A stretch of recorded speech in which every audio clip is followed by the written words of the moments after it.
Hello दोस्तों, मैं कुलदीप एक बार फिर से आपका हार्दिक अभिनंदन स्वागत करता हूं आपके online platform KD Chanakya centre पर। साथियों, जैसा कि आप देख रहे हैं कि आपका मैथ्स का आज पहला प्रैक्टिस सेट है और ऐसे टोटल हम 50 प्रैक्टिस सेट आपको कराने वाले हैं। तो इसका मतलब है कि आपके लगभग 1000 कितना साथियों, लगभग 1000 क्वेश्चनों से आपकी मुलाकात होने वाली है और छोटे से बड़े क्वेश्चन तक हम आपको बड़े ही आसान तरीके से आपको बताने वाले हैं। जैसा कि आपको फिर से अभिनंदन करता हूं कि आपके कमांडो बैच एसएससी जीडी में साथियों किस प्रकार का आज पहला सवाल है, चलो मुलाकात करते हैं। तो आज का पहला सवाल बहुत छोटा सा, बहुत बेसिक सा सवाल आपके सामने कुछ इस प्रकार है साथियों। कहा जा रहा है कि इसका मान क्या होगा, मान क्या होगा। साथियों ये 4 नहीं है, यहाँ पे पूछा है इसका मान क्या है, तो आपको इसका मान बताना है। ठीक है साथियों, तो हम कहेंगे कि भाई अगर इस प्रकार के सवालों को करना है तो हमें सबसे पहले इसमें बॉड मास लगाने का प्रयोग करना है। क्या साथियों, हमें इसमें बॉड मास लगाना होगा। ये बॉड मास क्या होता है, बॉड मास का मतलब है यहाँ से ब्रैकेट, क्या मेरे भाई ब्रैकेट सॉल्व करेंगे। इस ओ का मतलब है ऑफ, ऑफ का मतलब है साथियों का, ब्रैकेट का मतलब है कोष्टक, कोष्टक को हमें सॉल्व करना है। किसको सॉल्व करना है, कोष्टक को सॉल्व करना है। डी का मतलब है मेरे दोस्त डिवाइड, डिवाइड से मतलब हम भाग को सॉल्व करेंगे। क्या, भाग वाला साइन जो है उसे सॉल्व करेंगे। मल्टीपल, मल्टीपल से मतलब है साथियों गुणा का जो साइन है उसे सॉल्व करेंगे, जो गुणा वाला साइन है उसे सॉल्व करेंगे। एडिशन का मतलब प्लस को सॉल्व करेंगे, सब्ट्रैक्शन का मतलब माइनस को सॉल्व करेंगे। ठीक है, तो इस प्रकार से हमें इस प्रश्न को सॉल्व करना है। तो हमें सबसे पहले कोष्टक को सॉल्व करना है। तो कोष्टक में हमारे सामने ये वाली वैल्यू रहती है और इसमें भी सबसे पहले क्या मिल गया, भाग। तो हम भाग 4 से 8 को डिवाइड करेंगे तो 2 बचेगा साथियों। कितना बचेगा, 2। अब ये कह रहा है 5 में से 2 गया तो साथियों कितना बचेगा, 3। ठीक है, अब ये कह रहा है 6 और 3 9 -1, 6 और 3 9 -1 तो कितना आया, इस पूरे का वैल्यू साथियों कितना आ गया यहाँ से, 6 और 3 9 -1 तो वैल्यू कितनी आ गई, 8। कितनी हो गई, 8। अब मेरे सामने ये वैल्यू रखिए 7 सही 1/4 + 8। अगर मैं जोड़ूंगा तो 8 7 15, 15 सही 1/4 को लिख सकते हैं, 15 चौके 60 और 1 61, 61/4 इसका क्या हो जाएगा मेरे दोस्त, जवाब हो जाएगा। तो इसका जवाब क्या होगा, 1 होगा। तो इस प्रकार का सवाल है एसएससी जीडी 2019 शिफ्ट 2 में पूछा गया है। ठीक है साथियों, चलिए एक अगला क्वेश्चन देख लेते हैं। बहुत आसान सा, बहुत छोटा सा इस प्रकार का सवाल है। क्या कह रहा है, यदि रोहित 22 घंटे में 1188 किलोमीटर की दूरी तय करता है तो रोहित की गति क्या है साथियों। तुम्हें लग रहा होगा बड़ा आसान पेपर क्वेश्चन है, लेकिन साथियों जब पेपर में बैठते हैं तो यही क्वेश्चन आपसे 98% गलत होने की संभावना होती है मेरे दोस्त। और मैं अभी बता दूंगा कि आप 98% इसे कैसे गलत करोगे। आप सब जानते हैं गति का मतलब, मैं यहाँ से चाल से बात करता हूँ। चाल बराबर क्या होती है साथियों, दूरी बटे समय। क्या होता है मेरे दोस्त, दूरी बटे समय। और दूरी आपको पता है दूरी कितनी है, 1188। तो 1188, समय कितना है मेरे दोस्त, 22। तो बटे 22 से डिवाइड करेंगे तो हम कहेंगे 11 दूनी 22 और 11 एकम 11 है 0, 11 8 88। और आप इसे कितने से काट देंगे साथियों, 54 टाइम।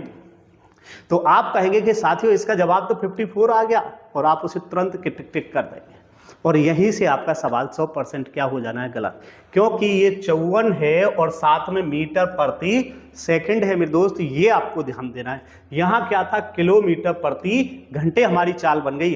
चाल क्या बन गई, किलोमीटर प्रति घंटे। चाहिए किसमें, मीटर प्रति सेकंड में। तो अब मुझे मीटर प्रति सेकंड में लाना है। तो मीटर प्रति सेकंड बनाने के लिए साथियों कितने से गुणा करना पड़ेगा, 5/18 से गुणा करना पड़ेगा। 18 3 54 और इससे कितना बन जाएगा, 15 मीटर पर सेकंड इसका जवाब आने वाला है। तो ऑप्शन 1 नहीं, ऑप्शन 3 इसका करेक्ट जवाब होगा।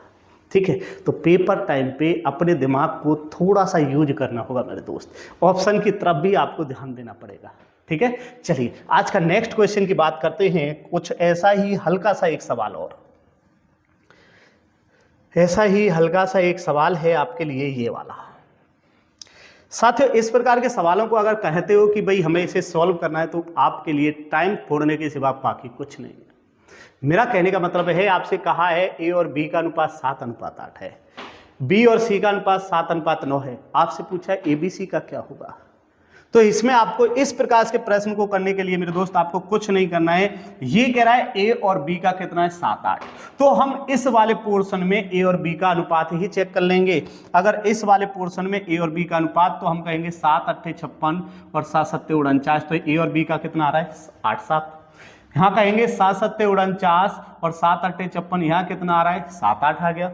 यहाँ कहेंगे 8 7 56, 8 9 72, यहाँ कितना हो गया 7 9, और यहाँ कहेंगे 8 9 72 और 8 7 56, तो यहाँ कितना हो गया 9 7। और आपको ए और बी का अनुपात कितना चाहिए मेरे दोस्त 7 8, तो 7 8 किस में आ रहा है, मात्र एक ही ऑप्शन है 2, और इसका जवाब क्या हो जाएगा 2। क्या आपको ए बी सी पूरा निकालने की जरूरत है? नहीं, इस प्रकार के सवाल ऐसे ही चेक कर लेंगे, ठीक है। अगर ऐसा 2 जगह मिल जाता है तो हम ऐसे देख लेंगे कि भाई 7 और 9 भी आना चाहिए BC का, तो हम कहेंगे भाई ये कितने से 8 7 56 और 8 9 72, तो ये 7 9 बनेगा, ठीक है मेरे दोस्त। तो इस सवालों को ऐसे ही हम टैकल कर सकते हैं, मुश्किल से 4 से 5 सेकंड में सवाल का जवाब होगा। चलिए नेक्स्ट क्वेश्चन देख लेते हैं। एक कुछ बहुत आसान सा सवाल पूछ लिया कि भाई ये इस प्रकार का सवाल आपसे पूछा गया, रोहित ने एक संख्या में 2 से भाग देने के बजाय 2 से गुणा कर दिया, परिणामी संख्या सही मान का कितना % है?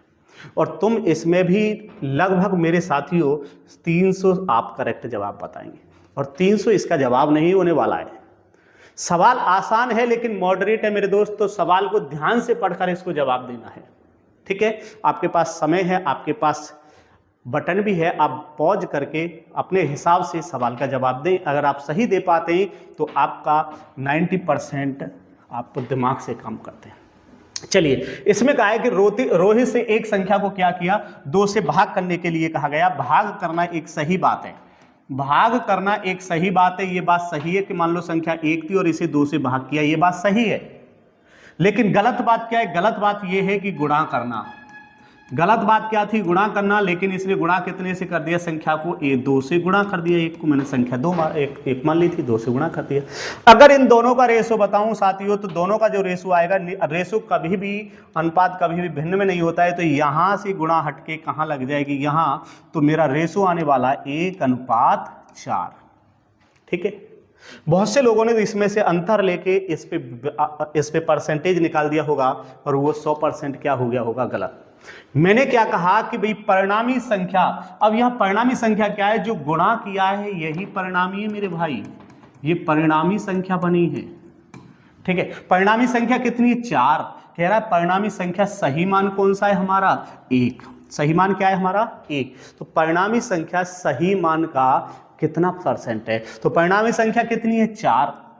तो साथियों 4 किसका, 1 का, 1 का कितना % है, तो गुणा 100, तो जवाब हो जाएगा मेरे दोस्त 400। तो पेपर में कुछ इसी प्रकार के सवाल आते हैं, सिर्फ मॉडरेट कर दिया जाता है, सवाल की थोड़ी सी लैंग्वेज बदल दी जाती है, ठीक है दोस्तों। जवाब क्या होगा, 400 इसका करेक्ट। एक और बहुत छोटा सा सवाल आपके सामने इस प्रकार से देखो, ये देखो, आपसे पूछा गया है एक वर्ग तथा एक वृत्त के परिमाप बराबर में, यदि वृत्त का क्षेत्रफल 1386 सेंटीमीटर है तो वर्ग का क्षेत्रफल क्या होगा। साथियों अगर मैं इसे करने बैठ जाऊं तो लगभग 1 मिनट से 1.25 मिनट का इसमें समय लग जाएगा, लेकिन वो आपसे ये नहीं चेक कर रहा है, आपसे सिर्फ ये पूछना चाहता है कि आप इसे टैकल कैसे करोगे। तो मैं इसमें बता दूं, वर्ग का साथियों, वर्ग का जो परिमाप होता है 4a, और वृत्त का परिमाप होता है 2πr, ठीक है साथियों, कितना होता है 2πr। अगर मैं यहां से a निकालता हूं तो a निकलेगा 2πr बटे साथियों कितना आएगा, 4। बस इतना ही बहुत है अपने लिए। अब ये कह रहा है कि इसमें कौन बैठा है मेरे भाई, पाई बैठा है। क्या बैठा है, पाई। पाई की वैल्यू कितनी है, 22/7। मतलब इसका मतलब ये हुआ इसमें कौन बैठा है, 11/2, ठीक है मेरे दोस्त। क्या बैठा है, 11। तो जाहिर सी बात है कि जो a की वैल्यू है उसमें कौन बैठा है, 11, ठीक है। अगर इसमें 11 बैठा है तो क्षेत्रफल में भी क्या होगा, a का स्क्वायर, मतलब 11 क्या बैठा होगा उसमें, गुणा में बैठा होगा। तो मेरा बस इतना ही लॉजिक था, जब a की वैल्यू बैठेगी तो इसमें पाई की वैल्यू बैठी होगी, पाई की वैल्यू बैठी होगी तो उसमें 11 बैठा होगा। तो इसका मतलब है ये सभी लोग 11 का मल्टीपल होने चाहिए अगर हम वर्ग का क्षेत्रफल निकाल रहे हैं। वही वर्ग का क्षेत्रफल होगा जिसमें जो 11 से डिवाइड होगा, ठीक है। अब मैं 11 से डिवाइडिंग का रूल कहता है अल्टरनेट अंकों का योग, पहले अल्टरनेट 9 और 0 का योग 9 होगा मेरे भाई, 8 और 1 9 का योग भी 9 होगा, और इनको घटाने पर अगर से घटाने पर 0 या 11 का मल्टीपल आता है तो संख्या 11 से डिवाइड है, इसका मतलब ये 11 से डिवाइड है। अब इनका देखेंगे 8 और 1 9 -4, तो ये 11 से डिवाइड नहीं होगा। 0 और 1 4 -3 बराबर, ये भी 11 से डिवाइड नहीं। 5 और 2 7 -3, ये भी 11 से डिवाइड नहीं है। हमारे पास एक ही ऑप्शन बचा जो 11 से डिवाइड है, वो ऑप्शन क्या है? 1। तो इसका जवाब मात्र आप 4 से 5 सेकंड में सिर्फ इस आधार पे दे सकते थे कि इसमें पाई मिलेगा और पाई में बैठा मिलेगा 11 है, वो 11 से वही संख्या डिवाइड होगी मेरे दोस्त जो जिसके अल्टरनेट अंकों का योग आपस में घटाने पर या तो 0 आ जाए या 11 का गुणांक आ जाए। ठीक है, तो इसका जवाब क्या हो जाएगा? ये ऑप्शन। ठीक है, चलिए मैं और भी चीज इसमें बता सकता था। नेक्स्ट क्वेश्चन देखिए, एक और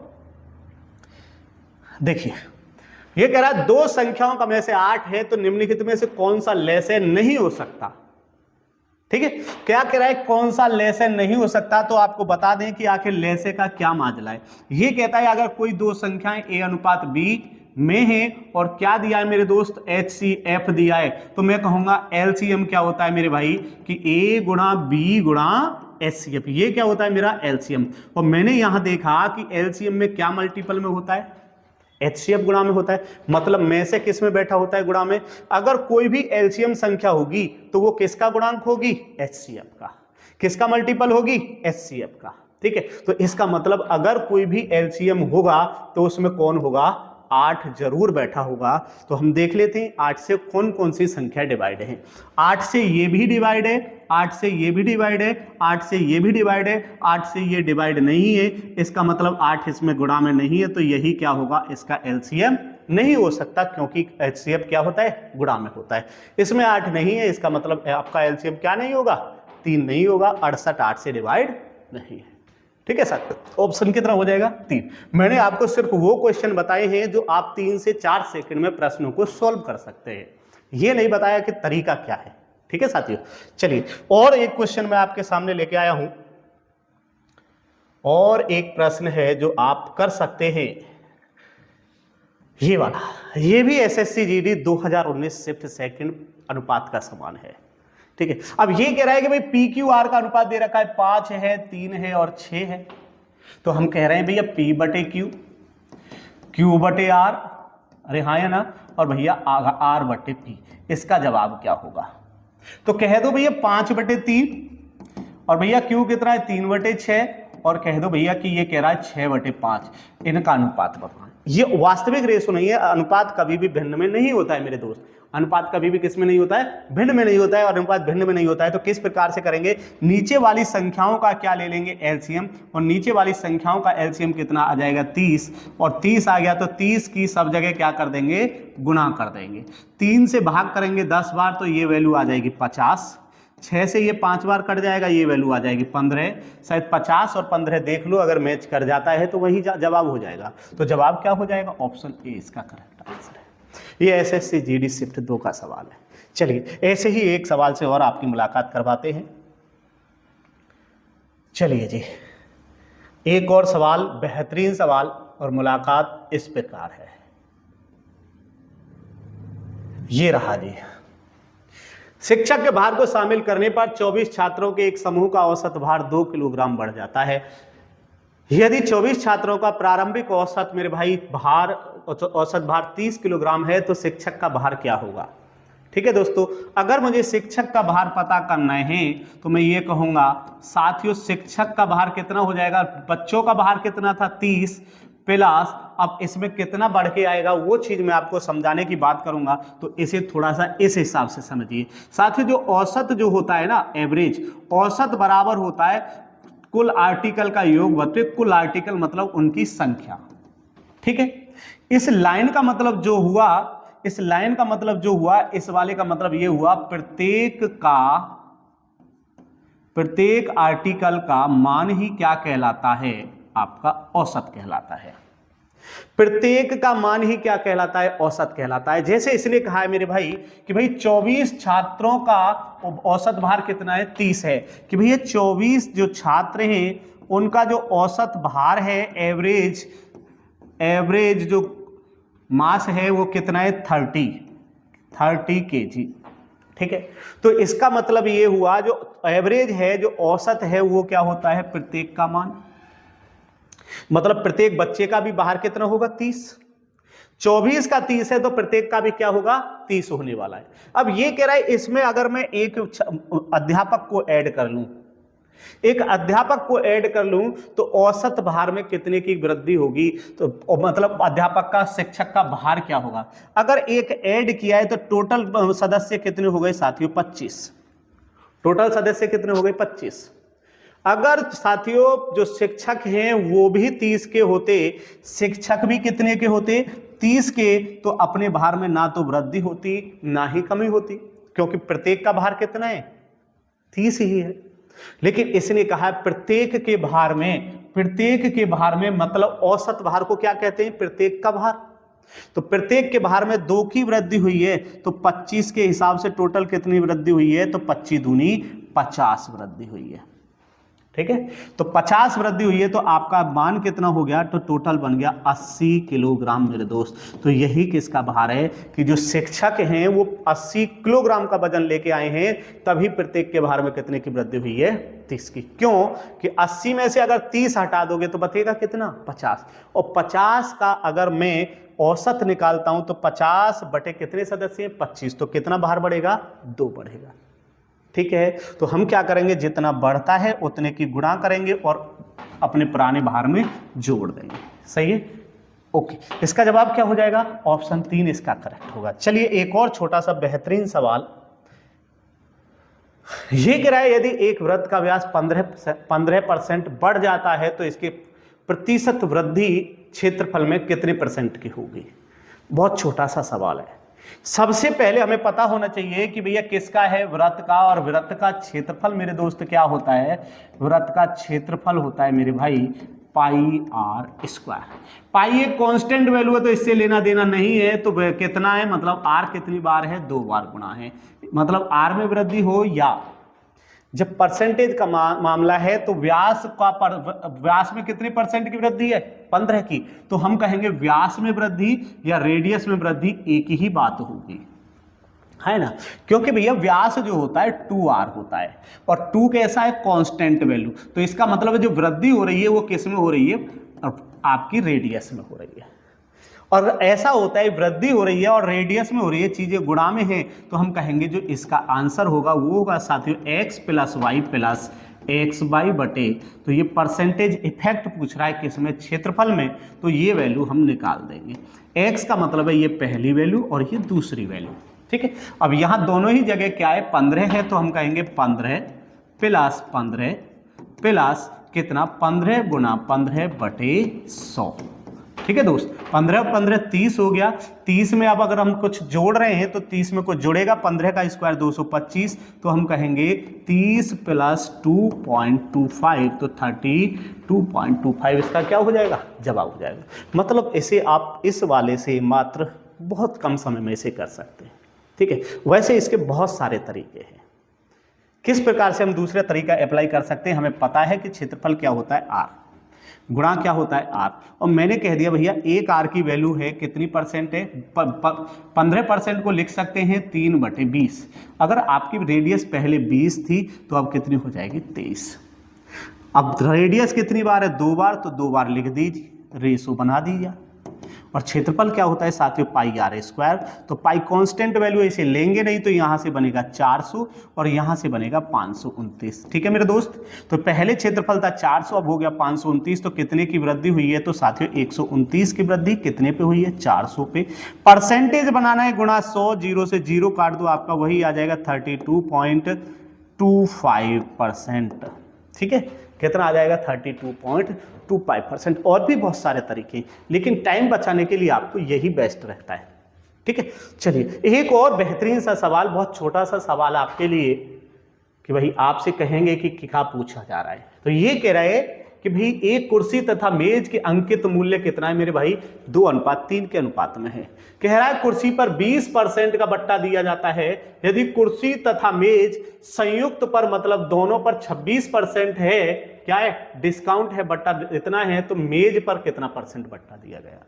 बहुत आसान सवाल है, लेकिन आप क्या करोगे, कभी कभी थोड़ा सा मिस्टेक कर जाते हैं। मैंने कहा कि भैया 2 और 3, क्या मेरे भाई 2 और 3, ये मैंने कह दिया ये इनका एमपी है। क्या है मेरे भाई, एमपी।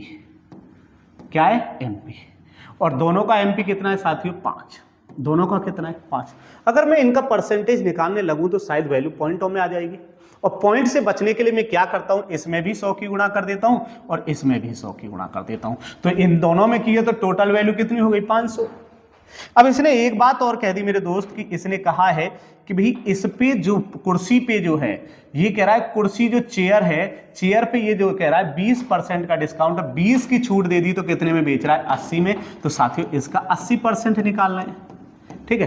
परसेंटेज निकालने के लिए, परसेंटेज हटाने के लिए 2 जीरो चटकानी पड़ेंगी, और 80 का 20% कितना होता है मेरे दोस्त, 160 होता है। अब यहां कह रहा है कि भैया दोनों पर कितना परसेंट है, दोनों पर 26%, तो बेच कितने में रहा, 74% पे बेच रहा है भाई। 26, हर वैल्यू अपने आप में 100% होती है। अब इसने 26 की छूट दी है, किस पर, संयुक्त पर, मतलब दोनों पर, ठीक है। 26 की छूट दी है तो कितने में बेच रहा है, 74% पे बेच रहा है। परसेंटेज हटाने के लिए 2 वैल्यू चिटका दो, 2 जीरो चटका दो, 35 की गुणा कर दो, 5 चौक 20, 35 और 2 37, कितने में बेच रहा है, 370 में बेच रहा है। कितनी वस्तुओं को, दोनों वस्तुओं को। पहली को कितने में बेचा, 160 में, दूसरी को कितने में बेचा होगा मेरे भाई, जो कितना हो जाए 370। तो इसमें कितना जोड़ें कि 370, तो शायद 210 जोड़ दिया जाए, या 370 में से इसे घटा दो, है ना। अब ये कह रहा है भैया 300 की वैल्यू कितने में जा रही है, 210 में। कितने की छूट है, 90 की। कितने की छूट दी है, 90 की। कितने पर दी है मेरे दोस्त, 300 पर। तो आपको डिस्काउंट परसेंट पता करना था, तो हम कहेंगे 90 बटे कितना मेरे भाई, 90 बटे कितना मेरे भाई, 300, और परसेंटेज बनाना है तो गुणा 100।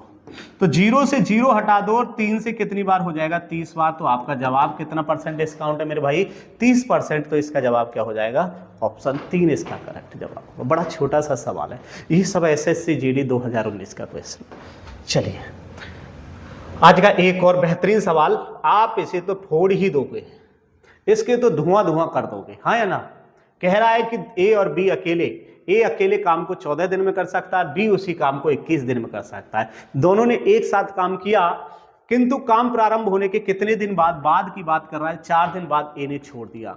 कह रहा है बचा हुआ काम कितना मेरे दोस्त, बचा हुआ काम बी अकेला। और मुझे उम्मीद है कि 100% कि तुम इसे फोड़ दोगे, है ना। चलो देखते हैं। आपने ए की वैल्यू कह रहा है कि भैया ए कितने समय में करता है, तो ए करता है 14 दिन। कितना मेरे दोस्त, ए करता है 14 दिन, और बी कितने समय में करता है, इसे 21 दिन।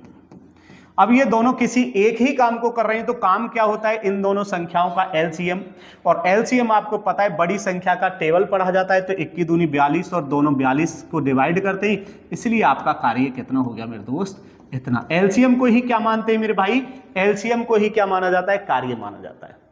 अब आप एक आइडिया लगाओ कि भाई ये जो आदमी है, ए जो है, इस 42 काम को मेरे भाई कितने दिन में करता है, 24 में, 14 दिन में। कितने में करता है, 14 में। अगर 42 को 14 से भाग दे तो इसका एक दिन का काम कितना आ जाएगा, 3। अगर 42 को ये बी 21 दिन में करता है, तो इसका एक दिन का काम हो जाएगा 21 दूनी 42 मेरे भाई, कितना हो जाएगा, 42। अब इन दोनों को पूछा गया है कि दोनों ने मिलके काम किया है, और दोनों मिलके एक दिन में कितना करेंगे मेरे दोस्त, तो दोनों मिलकर एक दिन में करने वाले हैं 5।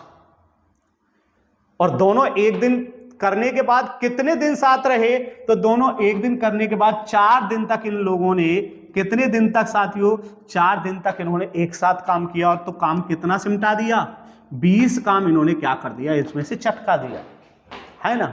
कितने में से चटकाया होगा, 42 में से। काम था 42, 20 काम क्या कर दिया, सिमटा चुके हैं। कितने में से, 42 में से। तो बचा काम लिखा दो मेरे भाई, बचा काम कितना, तो मैं कहूंगा 42 माइनस 20, तो बराबर मेरे दोस्त कितना आ गया, 22। इस बचे काम को अब ये दोनों नहीं करते, ये कहता है कि काम ए ने छोड़ दिया, तो कौन करता है बचे काम को, बी। ए ने हटा दिया, तो बी की वैल्यू कितनी है, 2। बी से डिवाइड कर दो, बी कितने में करेगा, 11 दिन।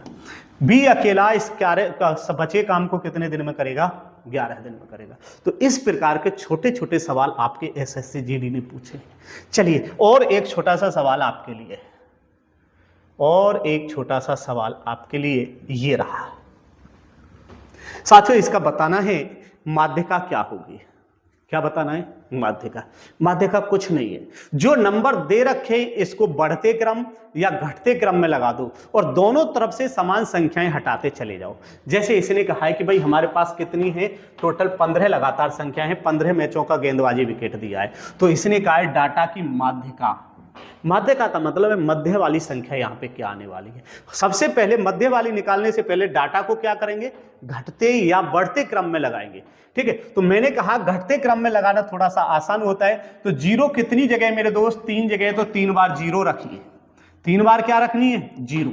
अब एक कितनी जगह, 1 और 1, 1 2 जगह है साथियों, तो 1 1 रख लिए।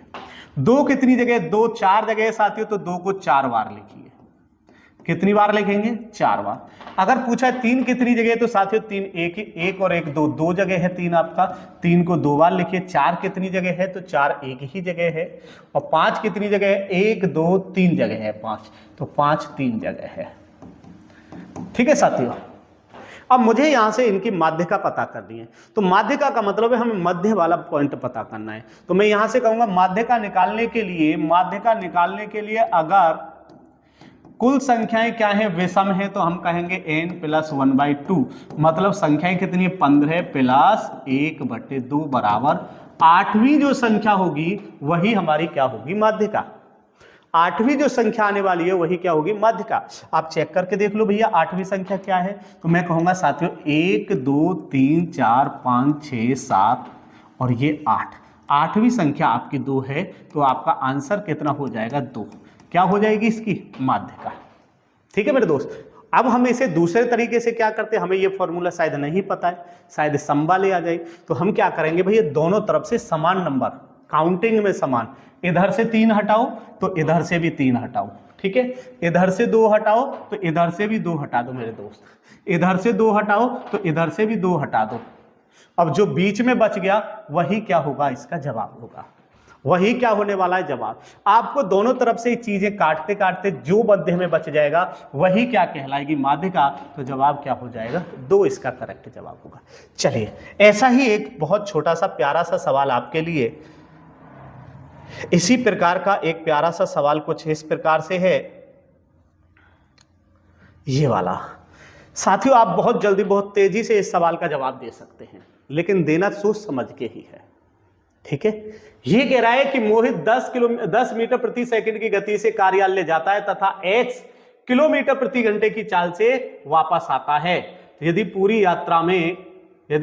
यात्रा में उसकी औसत गति 12 मीटर प्रति सेकंड है, तो x का मान क्या है साथियों। क्या मेरे दोस्त, x का मान क्या है। ठीक है, तो आप इसे ध्यान से करना है मेरे दोस्त। क्या करना है, ध्यान से। और किस प्रकार से कर सकते हैं आपको यह बताना होगा। सबसे पहली बात, सवाल बहुत आसान है, आपको थोड़ा सा ध्यान देना है। यह एसएससी जीडी 2019 शिफ्ट 2 का सवाल है। किस प्रकार से करना है, तो हमें पता है भाई औसत चाल जो होती है 2xy बटे मेरे दोस्त क्या होती है, x + y। ठीक है, इसने कहा है कि भैया मेरी जो चाल है, जाने की चाल 10 है, तो मैंने कहा साथियों ये 2 × 10 गुणा आने की चाल है x किलोमीटर प्रति घंटा, और यहां भी किलोमीटर प्रति घंटा में, लेकिन ये किस में दी है मेरे साथियों, ये दी हुई है मीटर प्रति सेकंड में। किस में दी है, मीटर प्रति सेकंड में। ठीक है, अगर ये मीटर प्रति सेकंड में दे रखी है तो या तो हम इसी में से मीटर प्रति सेकंड चेक करें या फिर इनमें से। इसने जो औसत चाल है, यहां वैल्यू है x बटे क्या है साथियों, 10 + x बराबर कितना है, 12 मीटर प्रति सेकंड चाहिए। तो मैं सबसे पहले क्या करता हूं, सबसे पहले इन चालों को मीटर प्रति सेकंड में लाने का विचार करता हूं। अगर यहां से इसे मीटर प्रति सेकंड में लाएंगे तो 5/18, इसे करेंगे 5/18, और इसे भी करेंगे 5/18, और इसे भी करेंगे 5/18 मेरे दोस्त। अब 18 से कौन कौन से नंबर कट रहे हैं, ये भी नहीं कट रहा है, ये भी नहीं कट रहा है, तो इनको थोड़ा सा साइड में रखेंगे। इनको सो थोड़ा सा साइड में। मैं पहले इसे चेक कर लेता हूं, 18 दूनी 36 तो कितना हो गया, 18 दूनी 36 तो कितना हो गया, तो 18 दूनी 36 से यहां से बनी 10 मीटर प्रति सेकंड, 18 इतनी 54 तो यहां से बनी 15 मीटर प्रति सेकंड। ठीक है मेरे दोस्त, ठीक है। अब मैं ये कहूं कि मैं अगर यहां 10 रख दूं तो 10 और 10 20 हो जाएगा, 20 से ये बच जाएगा तो 10 ही बच जाएगा आपका। चलो मैं ऑप्शन में टिक करके रख दिखा देता हूं कि अब मुझे इसे ऑप्शन में कैसे रखना है। x की वैल्यू अगर मैं साथियों यहां से 10 रखता हूं तो ये वैल्यू 10 हो गई और यहां भी कितनी हो गई 10, 10 और 10 20, 20 से 20 कट जाएगा, वैल्यू कितनी आएगी 10, तो ये जवाब नहीं होने वाला है। अब मैं यहां क्या रख के देख लेता हूं 15, क्या रख दूं मेरे भाई, अगर मैं यहाँ पे 15 रख देता हूं और यहाँ पे भी 15 रख देता हूं, x की जगह कितना रख देता हूं 15, और इसे सॉल्व करता हूं तो यहां से बनेगा, देखो यहां से 10 दूनी 20 और 15 दूनी 30 तो कितना हो जाएगा 300, 10 दूनी 20, 20 की गुणा 15 में करेंगे तो 300 बटे कितना है साथियों 25, 25 से भाग लगाएंगे, 25 चौके 100 और 4 तिये 12, तो जवाब कितना आ रहा है 12, और हमारा जवाब भी कितना आना चाहिए 12 मीटर प्रति सेकंड। ठीक है, तो ये जवाब, ये जो सवाल था आसान नहीं होने वाला था। आप 15 यहां से टिक करके रख के आ जाते तो ये, लेकिन ये किलोमीटर प्रति घंटे में होता और आपका सवाल क्या हो जाता गलत। तो जवाब क्या सही है इसका, 54 किलोमीटर प्रति घंटा इसका जवाब सही है, क्योंकि वैल्यू 15 रखने से हमारा क्या किया है 12 से 12 मैच हुआ है। ठीक है, तो पेपर आपका आसान ही होता है, उससे बस थोड़ा सा क्या कर दिया जाता है, चेंज करके देख दिया जाता है। यहां किलोमीटर दिखा दिया, यहां मीटर दिखाया, तो इसमें से ये मॉडरेट हो जाता है बेटा, और इसी चीज को आपको पेपर में ध्यान से देखना है, इसी आधार पे आपके सवाल गलत हो जाते हैं। आप 15 यहां से उठा के रख देंगे तो सवाल 12 दिख जाएगा, लेकिन ये किलोमीटर प्रति घंटा है। ठीक है, तो इस प्रकार के सवालों को देख के करना है, थोड़ा सा टाइम ले लो, लेकिन सवाल क्या होना चाहिए, सही होना चाहिए। चलिए, एक और सवाल, बहुत आसान सा सवाल है, एक और सवाल जो बहुत आसान है तो आपसे पूछा है दोस्तों इसका। ये कह रहा है रोहन ने 275, क्या मेरे भाई, रोहन ने 275 प्रति मेज की दर से मेज खरीदी, यदि वह 5060 रुपए में 16 मेज बेचता है तो उसका लाभ परसेंट क्या है। तो लाभ परसेंट आपको पता है, जिसकी बात करता है वो वैल्यू ऊपर होती है, तो लाभ कहां होगा ऊपर। ठीक है, और लाभ किस पे होगा, सीपी पे, मतलब सीपी और गुणा 100, ये वैल्यू हमें लाके रखनी है तो आपका जवाब आएगा।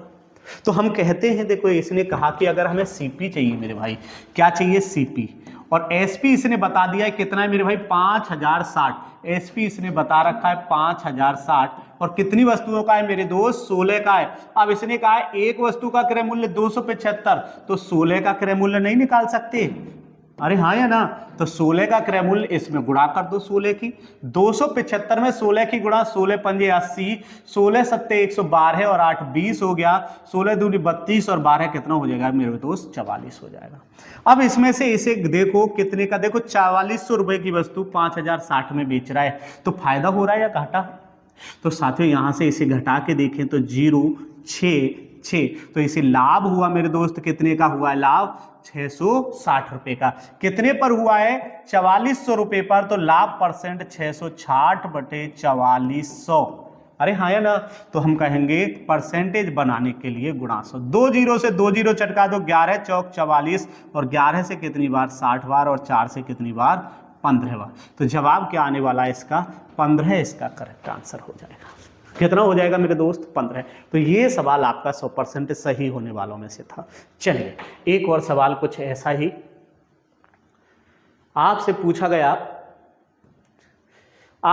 गया कि भाई एक वस्तु का विक्रय मूल्य तथा क्रय मूल्य क्रम से 1333 तथा 2150 है। साथ ही इसने कहा है कि भाई विक्रय मूल्य दिया है एसपी, क्या दिया है एसपी, और क्रय मूल्य दोनों का वैल्यू दे रखा है। अब क्रम से क्या मतलब है, पहले विक्रय मूल्य है तो पहला विक्रय मूल्य है, दूसरा क्रय मूल्य है तो दूसरा क्रय मूल्य है, ये क्रम से का मतलब होता है मेरे दोस्त। अब ये कह रहा है कि भैया क्रय मूल्य तो आपका 2150 है, कितना है मेरे भाई, क्रय मूल्य आपका 2150 है और विक्रय मूल्य कितना है 1333 है। ठीक है, मतलब खरीदी इतने में है बेची कम में है तो क्या होगी हानि, क्या होगी मेरे दोस्त? हानि।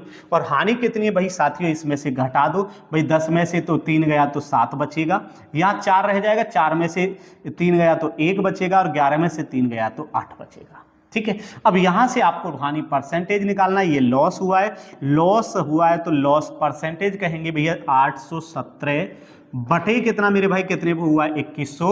2150 पे हुआ, परसेंटेज बनाने के लिए गुणा 100, 0 से 0 कट जाएगी। ठीक है साथियों, और 21 63 21 चौक 84, मतलब 3 बार भाग जा रहा है। कितनी बार जा रहा है? 3 बार। 3 बार इनमें से केवल एक ही जगह जा रहा है, तो जवाब क्या हो जाएगा? 38। आप इसे डिवाइड करके देखेंगे तो ये 38 टाइम ही जाएगा। ठीक है, कितनी बार जाएगा? 38 बार। ठीक है, चलिए ये भी बहुत आसान था, 100% आने वाला मतलब करेक्ट होने वाला में से था। चलिए आज का एक और सवाल जो आप कर सकते हैं, ये आज का वो सवाल, पूरा जो हमने क्वेश्चन लिया है, सारे की सारे क्वेश्चन हमारी एसएससी जीडी 2019 की जो सेकंड शिफ्ट है उसका है, पूरा की पूरा। अब इसमें आपको बताना है, ये कह रहा है कि भैया ब्याज की दर क्या है? ब्याज की दर क्या है? मतलब आर बराबर आपको पता है साधारण ब्याज गुणा 100 बटे मूलधन गुणा समय। ये तो बड़ी छोटी सी बात है, सभी लोग बच्चा जानता है इस फॉर्मूले को, तो इसको आपको बताना है। तो भैया इसने कहा है कि भैया कितनी राशि है, तो इसने कहा है कि ब्याज मिला आपको 4704। कितना मेरे दोस्त? 4704 रुपये कितने पे मिला है? 9800 पे मिला है। और गुणा कितने से करनी है? 100 से। और बटे में कितना समय साथियों? 6 वर्ष। 6 से और भाग देना, 0 से 0 चटका दिया करो। 6 से भाग देंगे, 6 सत्ते 42। कितना मेरे भाई? 6 सत्ते 42। भैया इसमें से 2 गया तो 5 बचा, और 6 अड़ते 48। ठीक है, और 6 कितना? 6 अड़ते 48, 6 चौक 24। ठीक है, अब मैं इसे अगर भाग देके देखूं तो 9 अट्ठे 72, तो इससे कितनी बार जा रहा है? लगभग 8 बार जा रहा है, और इसका जवाब हो जाएगा कितना? 8%। तो जवाब क्या होने वाला है? 8%। भैया 8 8 64, 8 9 72, 72 और 6 78, तो कितनी बार जा रहा है? 8 बार। ठीक है, तो ये भी वही सवाल है जो आपका बिल्कुल भी गलत नहीं होना था। चलिए और एक सवाल आपको दिखा दें कि किस प्रकार से आपके सवाल पूछे गए हैं। ठीक है दोस्तों, तो इसमें से जो एक सवाल आपका पूछा गया है वो ये है, ये वाला सवाल आपको बताना है। एक व्यक्ति 12 बोरी चीनी 1200 रुपये पर बोरी के हिसाब से, 8 बोरी चीनी 1500 रुपये पर बोरी के हिसाब से, 10 बोरी चीनी 2100 रुपये पर बोरी के हिसाब से खरीदता है, तो बोरियों का एक साथ औसत मूल्य क्या है?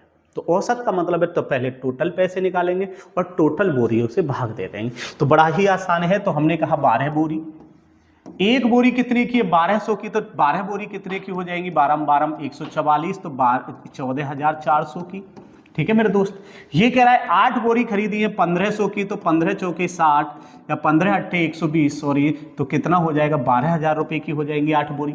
अब कह रहा है 10 बोरी मेरे भाई कितने की हैं? 10 बोरी 2100 की हैं, तो भैया सारी बोरी कितनी हो जाएंगी? 21,000 रुपये की हो जाएंगी।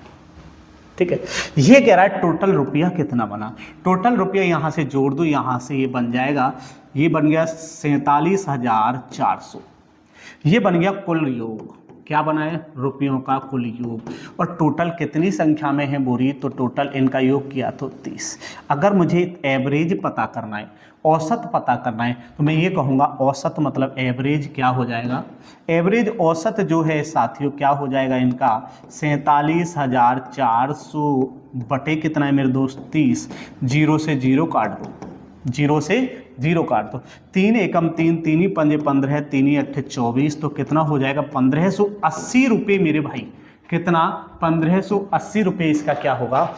औसत मूल्य होगा। तो ये सवाल भी उन्हीं सवालों में से है जो आपको बिल्कुल भी गलत नहीं करना है।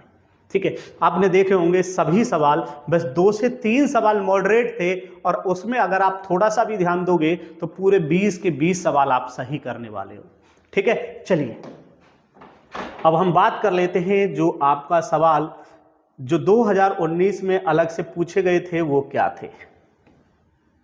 ठीक है दोस्तों, तो आज का ये सवाल जो 2019 में पूछा गया है, इसमें बताना है आपको कि दिया गया दंड आरेख लगातार 7 वर्षों में y1, y2, y3, y4, y5, y6 तथा y7 में व्यय और राजस्व, क्या मेरे दोस्त, व्यय मतलब जो खर्च है और राजस्व मतलब जो आमदनी हुए है उसका क्या है, अनुपात है।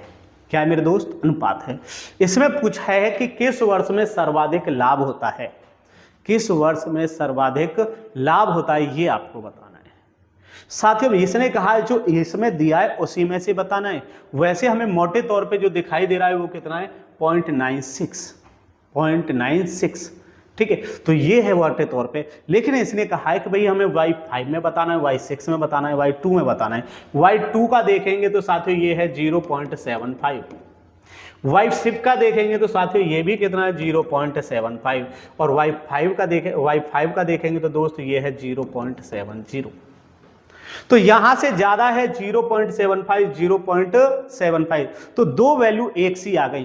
तो हम इसमें आइडिया नहीं लगा सकते कि किस में ज्यादा है। अगर कहता दोनों का समान है तो यहां जवाब दोनों का होता, तो हम इसमें हम निर्धारित अब नहीं कर पाएंगे कि दोनों का वैल्यू क्या है, समान है। अगर होता कि भाई y2 और y6 का समान है तो हम कहते कि वही समान है, y1 प्लस y2। क्लियर है? तो इसका जवाब क्या हो जाएगा, तीसरा।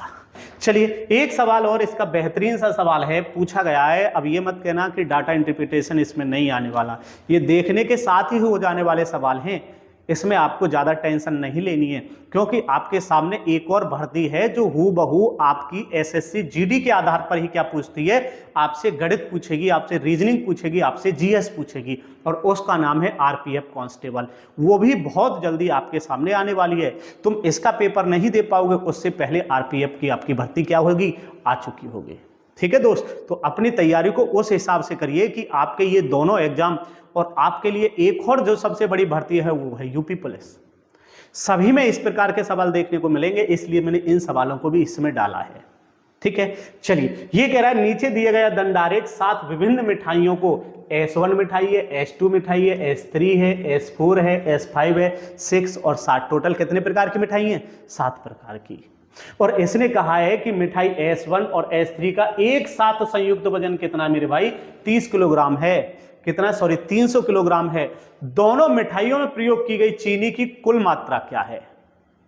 साथियों डाटा परसेंटेज में है, लेकिन अगर ये एक ही सामान की मिठाइयां होती, क्या मेरे दोस्त, एक ही प्रकार की मिठाइयां होती तो हम इसको डाटा को बता सकते थे। लेकिन इसने कहा है प्रत्येक अलग अलग कंपनी है, अलग अलग मिठाई है। अगर एक ही कंपनी का डाटा होता है तो हम इसमें से इस चीज को निकाल पाते, क्योंकि इसने संयुक्त वैल्यू दे रखी है। कैसी दे रखी है, संयुक्त दे रखी है। तो संयुक्त के आधार पर हम ये डाटा नहीं निकाल पाएंगे। अगर S5 और S3 की दोनों की अलग अलग वैल्यू दे रखी होती तो काश हम ये डाटा निकाल पाते। तो यहां पर इस वैल्यू को निर्धारित करना आसान नहीं है, संभव नहीं है। तो इसका जो जवाब होने वाला है ऑप्शन 1 होगा। ठीक है, सेम वाली बात पे हम डाटा निकाल सकते थे, तब हम ऐड करके कौन सा था, S5 और S3, तो S5 और S3 को हम जोड़ के वैल्यू निकाल सकते थे।